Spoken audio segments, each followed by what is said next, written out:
And a very warm welcome to all. Today we are here to discuss an important topic. HbA1c alone is sufficient as a marker of good diabetes control. So who will win, HbA1c or other markers? Let's see, fasting, postprandial or other non-traditional markers. In the coming few minutes we will be going through the journey of HbA1c, basics of HbA1c, what are the cutoff points and why alone it is a sufficient marker of good diabetes control. And in the last I will conclude. So to start with, the clinical decisions for diabetes therapy, as we all know, are based on the measuring of fasting, postprandial or glycated hemoglobin levels. The glycated hemoglobin level, it reflects chronic blood glucose values. As we all know, it guides the preceding 8 to 12 weeks of blood glucose levels. It is very convenient blood test which can be done in any clinical setting regardless of the prandial states. So, what are the other different markers of diabetes control? As we know, the standard markers are fasting, postprandial and HbA1c, and the non-traditional markers of the blood glucose control are fructosamine, glycated albumin 1,5 and hydroglucidol. So about HbA1c, in short that it is a specific glycated hemoglobin that results from the attachment of glucose to the N-terminal value of the hemoglobin beta chain. Because erythrocytes are in the circulation for about 120 days, so it represents the preceding 8 to 12 weeks of glucose concentration. And it is therefore free of large fluctuations that occur daily in the blood glucose concentration. The principle of reporting it and measuring it are based on the differences in the charge by the HPLC method, which is the gold standard, or depending upon the structure differences like immunoassay or boronate affinity chromatography methods. It is usually represented as a percentage, but now the worldwide IFCC numbers are now reported, which are reported in the millimole per mole. And this slide, as we all know, the representing 6% is 126 milligram. The goal is to keep the target below 7, and diabetes is diagnosed if the A1c is more than 6.5 and pre-diabetes 5.7 to 6.4. This is the now newer guidelines that IFCC standardization has also been done, which is now followed worldwide in millimole per mole. These are the comparative. That DCCT HbA1c of 6% is equivalent to 42 millimole per mole, and now in Europe it is mandatory to use IFCC numbers. They are not using now the percentage because of the more standardization done by the IFCC.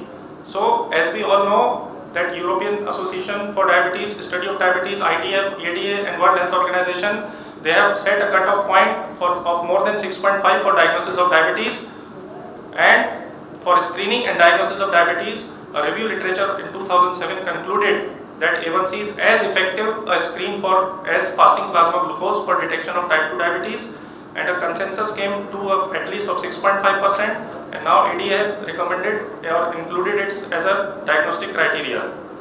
Now coming to the major topic, that why alone A1c is a sufficient marker for good diabetes control. In the coming few slides we will be seeing the drawbacks of other glycemic markers, that is the fasting blood glucose. What are the drawbacks? It needs fasting for 8 hours. It has large biological variabilities. Diurnal variation is there. Pre-analytic variability. While collecting the sample in the test tubes, there is loss of glucose concentration by 5 to 7% every hour.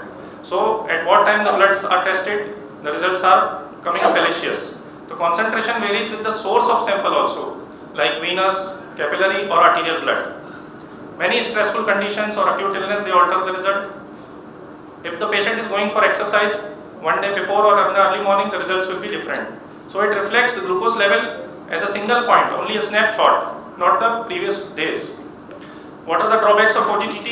Again, it lacks reproducibility. Extensive patient preparation is required. Time consuming, inconvenient. Samples are not stable and it need to be performed in the morning and then after 2 hours. The other markers are fructosamine. It is measured by calorimetric process. But again, the fluctuating serum concentration can give abnormal results. Even with total protein is normal, the dysproteinemias have shown the effect on the fructosamine values. So the false results may be seen. The glycated albumin, as we know, it is a short-term marker of 2 weeks blood glucose control. It is again influenced by albumin levels, and false results may be seen in nephritic syndrome and nephropathy. So now coming to the major hero, that HbA1c, whether it is a alone marker. Yes, it captures chronic hyperglycemia better than the 2 assessments of fasting or 2-hour oral glucose tolerance test. It is better associated with chronic complications than fasting.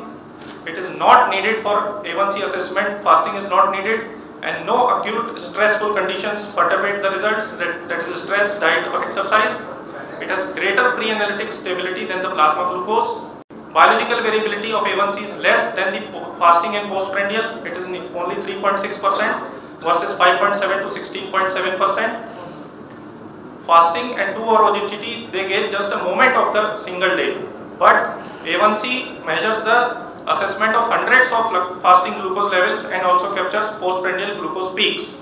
So any diagnostic tool which is gauging chronic rather than spot hyperglycemia is always preferable. Previously it was said the standardizations are not good, but now NGSP and IFCC standardization are very good now, and worldwide they are being used and they are comparable to DCCT and UKPDS. So now it is more reliable with minimal laboratory biases.